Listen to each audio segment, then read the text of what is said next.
Shalom Mishpachah and welcome. Thank you, fam. That's what it means. Mishpachah means family. Okay, so my Mishpachah, my family, my community, how y'all doing today? Anyways, today what I want to talk about is a little different. It's going to be just me giving a little bit of my testimony and really just talking about maturing is realizing, if you will. So I don't know why I got the song in my head.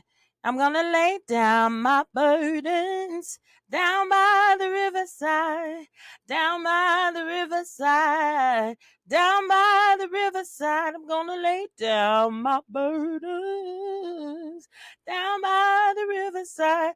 And I don't know why I studied war no more. I don't know. Anyway, somebody help me in the comments. But back to what I was talking about. So maturing is realizing that you don't have to be serious all the time, but maturing is also realizing that it is okay to come out from amongst them and be separate. And that includes from your family members. So let's get into it.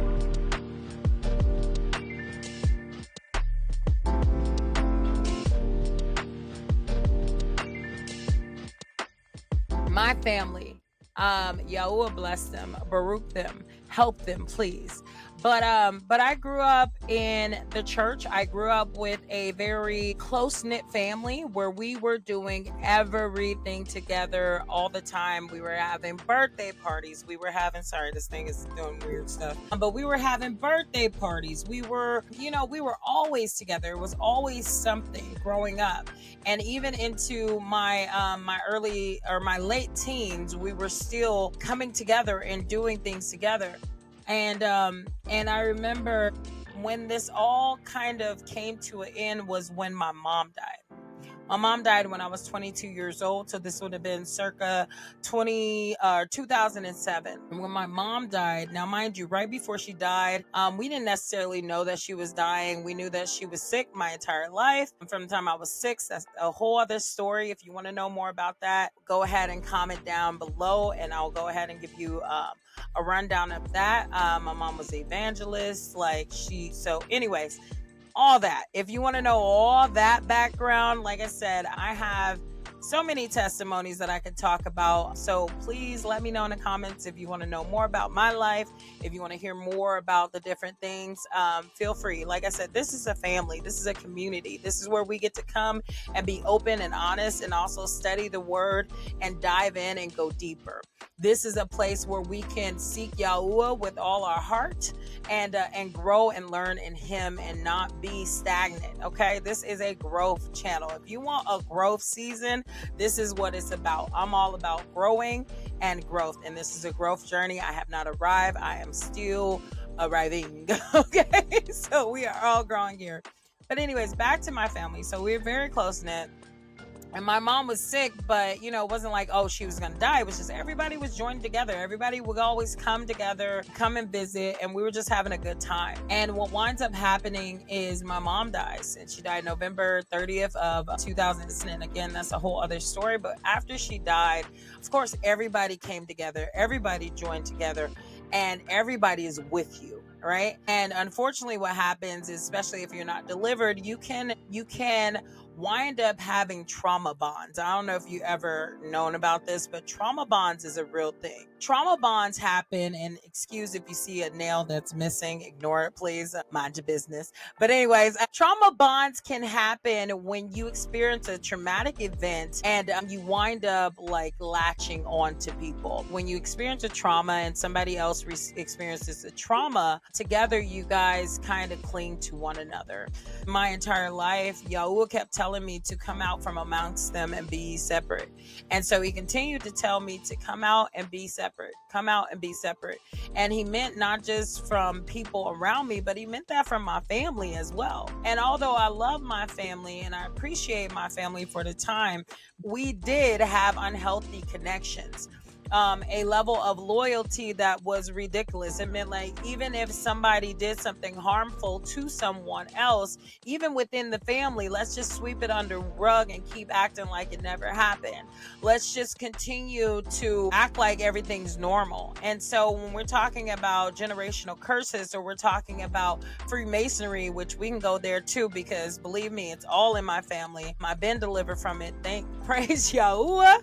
But those things are actually, so there's a lot of demonic connections anyways. And what happens is, when you have those type of things on your life, it's like there's a lot of abuse that happens, not only physically, but there are things that can happen spiritually, a lot of abuse that can happen, but generationally, because I can say it went all the way from my great grandparents, it went all the way to my grandparents, my mom. There's a level of abuse that happened throughout all the generations, and these are various different types of abuse. This is being abused by a spouse. This is being beat and abused, right? That type of abuse. Talking about incest, and sexual abuse. So many different things that took place in the home anyways, and constantly sweeping. So many different generations. I have a great uncle who is, was raised as a great cousin. Okay, sweep it on the rug, sweep it. Don't talk about it. Didn't happen. My grandmother never knew who her dad was, who her real dad was, because her mom was too afraid to actually tell her who her real dad was. Why? Who knows? Sweep it. Never talk about it. So, I did an ancestry test and found out, yeah, just like we thought, she got some white in her, okay? She definitely had white in her, because I got it in me, so there was anyways, secrets, constant secrets, especially in the South. And so my point is, maturing is realizing as you grow up that you need to come out from amongst them and be separate, and not just from the people of the world, but also from your family members, because sometimes your family could be really detrimental to your growth. And I remember when I was about 23 years old, I joined Bible college just after my mom died, and I had been seeking the Most High constantly, trying to figure out what I was supposed to be doing, where, how to live, whatever was supposed to be with my life. And I winded up, we were traveling across the country, and we were touring and doing ministry at different churches. And I remember we were in Texas, and we were at this big old mall or whatever. I couldn't tell you exactly, but I was at this big mall, and maybe it's Texas, maybe it was Oklahoma, I'm not sure. We were at this big mall, and in this mall there was a big poster store. And so, they had Tron, and they had all the celebrities or whatever. And at this time I had already checked out of celebrities or whatnot, but I'm looking through these posters, and I see a poster that had this particular tree. And actually I want to figure out what tree that was too. But on this poster, it was a specific type of tree, and it said that this tree, it said sometimes you have to grow alone. And then it had breakdown of the tree, and it said that this specific type of tree had to be separated from the other trees like it. Now, thing to know real quick, my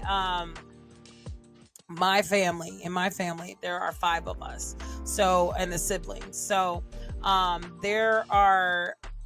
there's my oldest brother. I'm not going to mention names, but there's my very oldest brother, who is a total of 8 years older than me. Then there's the brother under him, who is 6 years or 6 years younger or older than me. And then there's the twins, who are 4 years older than me. And then there's me. And so each of us are 2 years and a month, with the exception of me and the twins. It's 4 years and a month. And I think it's because Yahweh was like, look, your mama need a break, a good 4-year one for these two. So anyways, and like I said, we were extremely close growing up together. Okay, so I think this might be the one. So there was the tree, and it said that basically sometimes you have to grow alone, because this specific type of tree cannot grow with other trees that are like it, because what will happen is, if they are planted too closely together, they will actually uproot each other. And that was something so profound when I read that, because it was like, wow, I had been feeling so alone. I had been feeling so left. Like I said, my family went from being all together to everybody left. And I was the last person in California out of my siblings, and completely separated. And here I am, the baby of the family, who grew up with my mom right next to me my entire life. And all of a sudden I was completely alone, And I realized, and I felt so abandoned. The spirit of abandonment was on me so heavy. And Yahweh began to tell me and show me, hey, I needed to separate you. I needed to call you out to be separate, because I needed you to not get uprooted. And I remember there was a particular Sunday. There was a point where all my family, after my mom died, like right before she died, everybody was out of the church. All my siblings had dipped. They were no longer worshiping or serving the Most High. They were doing their own thing, which they still are. But I was the last one. And I remember my mom, I used to, she'd be like, I'm just praying for your siblings, and she'd be so gung ho about praying for them. And I'd be like, well, what about me? And she would always say, I'm not worried about you. I'm not worried about you. And anyway, so I remember there was a time, it was after my mom died, after the funeral. So after the funeral, I remember me and my brother got into it at the house. And so I called my cousin and I went to my cousin's house and I missed the Sunday. And I didn't, now again, go ahead and comment below because we got some conversations that we can have about Sundays. We got conversations that we can have about church, etc. But like I said, at this time in my life, this is what I had and this is what I knew needed. And this is what Yahweh used to get me to where I am today. So I do not discredit it for the season that I needed it. But anyway, so what happened is I missed the Sunday. And I remember clear as day hearing Yahweh said to me that if I did not go back to church, then I was going to become just like the rest of my siblings. And so to fast forward back to, so of course the next Sunday, I told my cousin that day, I was like, look, I gotta go back home. I can't miss Sunday. I can't miss church like this. And so she wound up taking me back, and then I wound up being committed in church. And honestly, it was the best thing for me at that time because it helped me to heal as much as I could at that time in that way. And it led me to where I am now, where I understand a lot more than I did before. But anyways, the point being is that fast forward back to that moment in the mall when it was like, you have to be separate because you cannot grow if they're with you. And so although I spent like a year away from my family, and this just kind of continued on for a long time where it was like kind of back and forth where I would spend seasons without them. And I got really used to the seasons without them, but there was always like this draw and this pull back and a soul tie. Because as we know, you can have soul ties that aren't sexual soul ties. You can have soul ties that are like Jonathan and David had a soul tie. And so it doesn't have to be sexual. It can be just an emotional soul tie. It can be just like where you've said words, and that was a healthy one, obviously, but you can say things also that will tie you. You can say, you're always going to be my brother, and no matter what, I don't care what you do, I'm always going to be there for you. You can say these words that will tie you to people because our words have power, as we know. So anyways, I always felt this tug and this just draw back. And so no matter how much I went away from my family, I would always go right back to them eventually. And so it wasn't until I went through deliverance that I finally came to a place where I realized, hey, you have to separate yourself. Because every time I got around them, I would start to, maybe I wasn't necessarily compromising as much. Like I wasn't drinking anymore, but there was a season where I did start drinking again. I started participating in, there's music. They always have the secular music, right? And I do film and stuff. So they always wanted me to film something that was maybe not something I agreed with. And so it really became this thing where finally, when I stopped celebrating the holidays, and that's where it hit home. When I stopped celebrating the holidays, when I made the decision to no longer celebrate holidays because I realized how sick and twisted they really were, how sick and twisted the origins were, and how Yahweh was just trying to explain these things to me and show me for so long. And I finally had a realization and understanding of what was really going on with these holidays. And I put my foot down. And I remember the last time I went on a holiday, and that was in 2022. Sorry, I set a timer so I wouldn't talk too much, but apparently I still did. But in 2020, I'll wrap this up. So in 2022, I made this stance where I was like, I'm not doing Christmas no more. And my brother begged me, we'll just do a family, it's just family time. It's just family time. And so I went.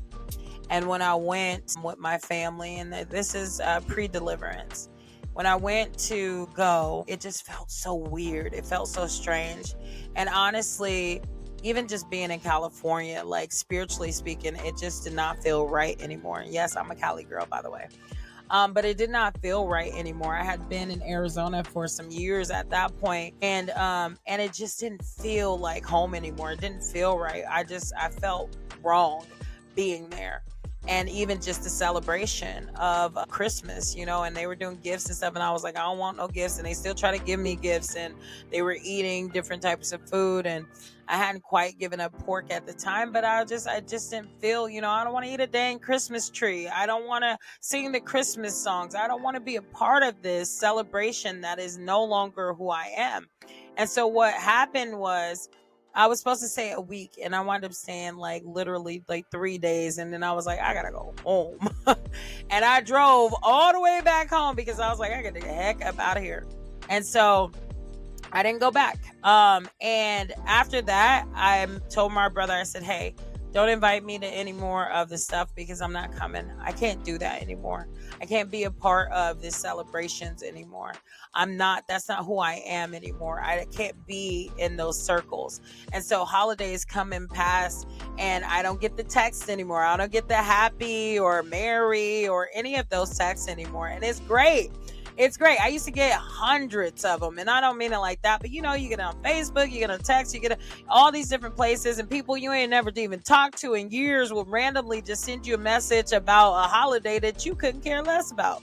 Is it could care less or could care less? Anyways, if you know, drop it in the comment. But I always kind of I'm like, wait, which one is that actually? But anyways, so the point of the matter is that there are things that you are being called out of. There are places that you are being called out of, even in your family. Maturing is realizing that even though you share DNA, you need to separate yourself. The Bible specifically gives us examples. It says that a father will be at odds with this child, and a mother against daughter, and in the last days that these things will happen. Let me see if I can find that exact verse for you. And I believe the type of tree I was talking about was called the walking palm, if you're interested. I think it's a walking palm.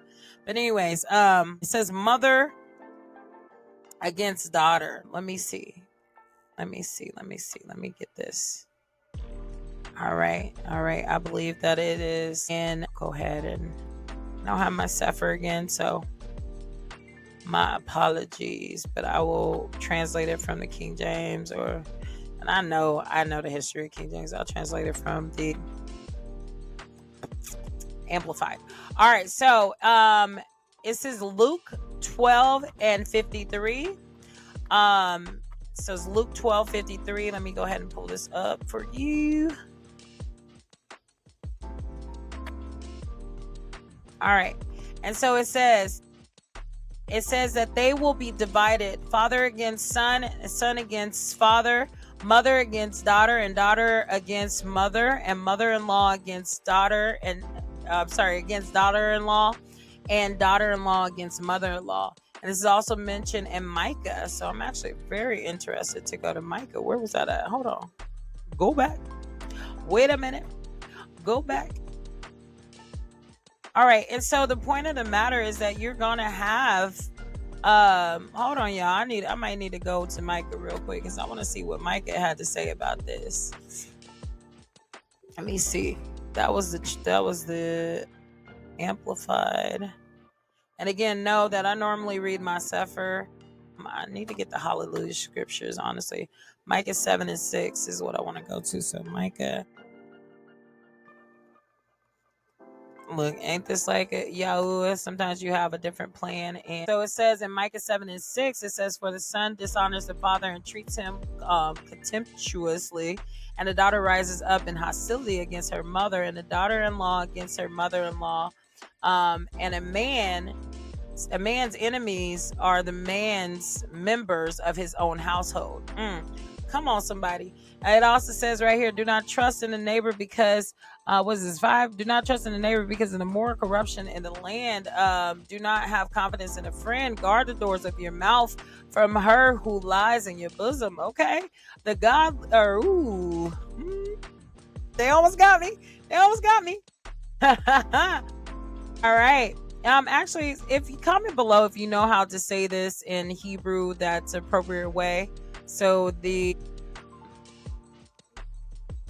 a person in Yahuwah, is that how you would say that? A person in Yahuwah, who is faithful and loyal to Yahuwah, has perished from the earth, and there is no upright person, one with good character and moral integrity among men.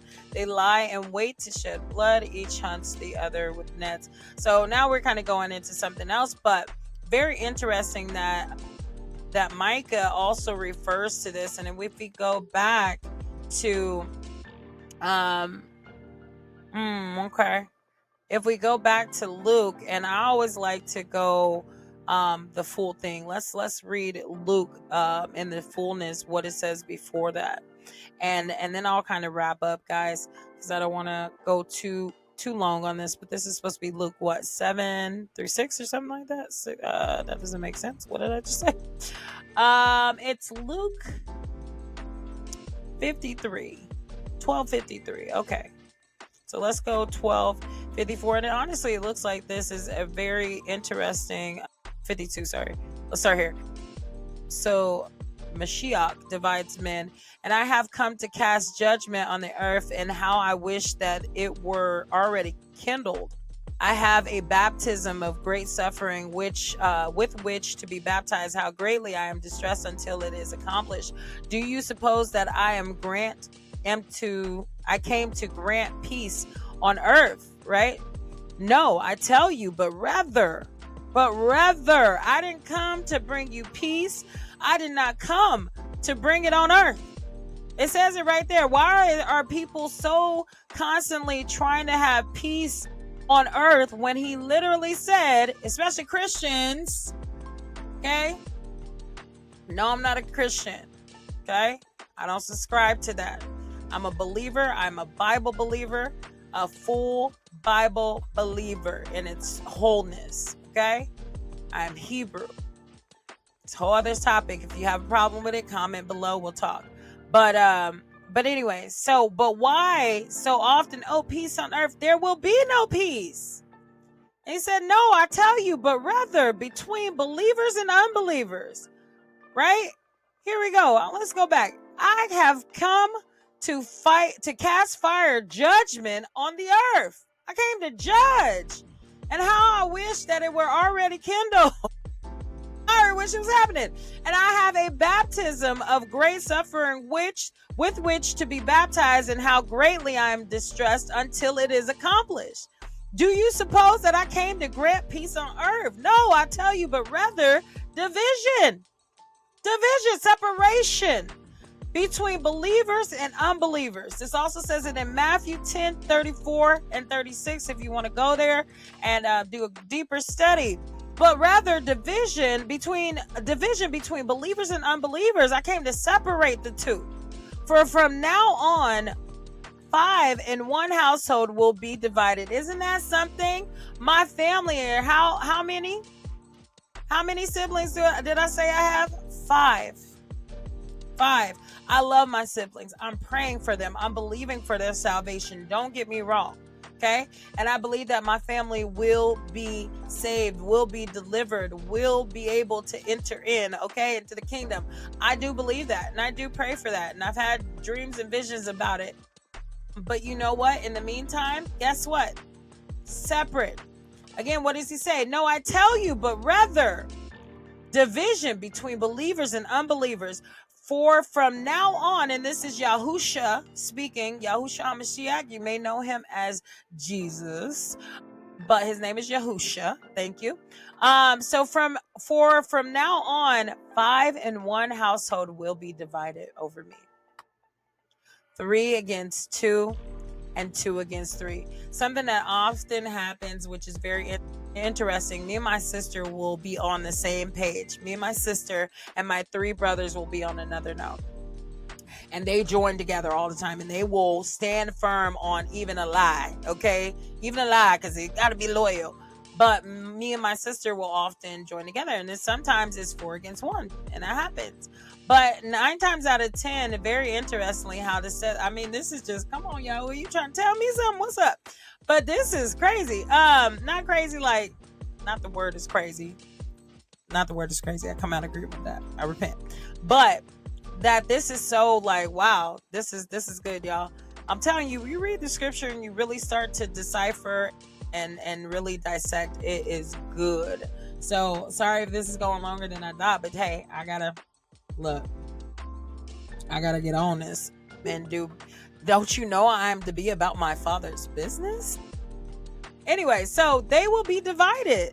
Father against son, and son against father, and mother against daughter, and daughter against mother, and mother-in-law against daughter-in-law, and daughter-in-law against mother-in-law. He also said to the crowds, and when you see a cloud rising in the west, you immediately say it is going to rain. And that is how it turns out. And when you see that a south wind is blowing, you say it will be a hot day, and it happens. You hypocrites, play actors, pretenders. You know how to analyze and intelligently interpret the appearance of the earth and sky to the forecasted weather, but why do you not intelligently interpret this present time? Hold on, look, Yahusha was on it. Yahusha was on it. He came hard with it. He like, look, you can tell the sky, you can tell if it's gonna rain, but yet you can't see when I'm telling you, hey, I'm on my way. I'm calling y'all. I'm coming for my people, okay? I'ma come. I'ma gather y'all up. You know what I mean? Look, I'm on my way. But you can't even see. Anyways, okay, y'all. Look. We'll go there. Go ahead. Comment, amen if you're liking this. Go ahead or give me a thumbs up, whatever, if you're enjoying this, because I would like to do more of this another time. I love reading my word. I love diving deep. But anyways, we'll stop right here. The point of the matter is it calls us to be separate. Maturity is realizing when to separate. Maturity is really realizing when to come out from amongst them and be ye separate. So shalom, my family, my mishpachah. Much love to you all. I just got off of work and I probably need to go get my dog out from outside. But anyways, much love to you all, and you know, all praise to Yahuwah. Anyways, come out from amongst them and be separate. It's time, y'all.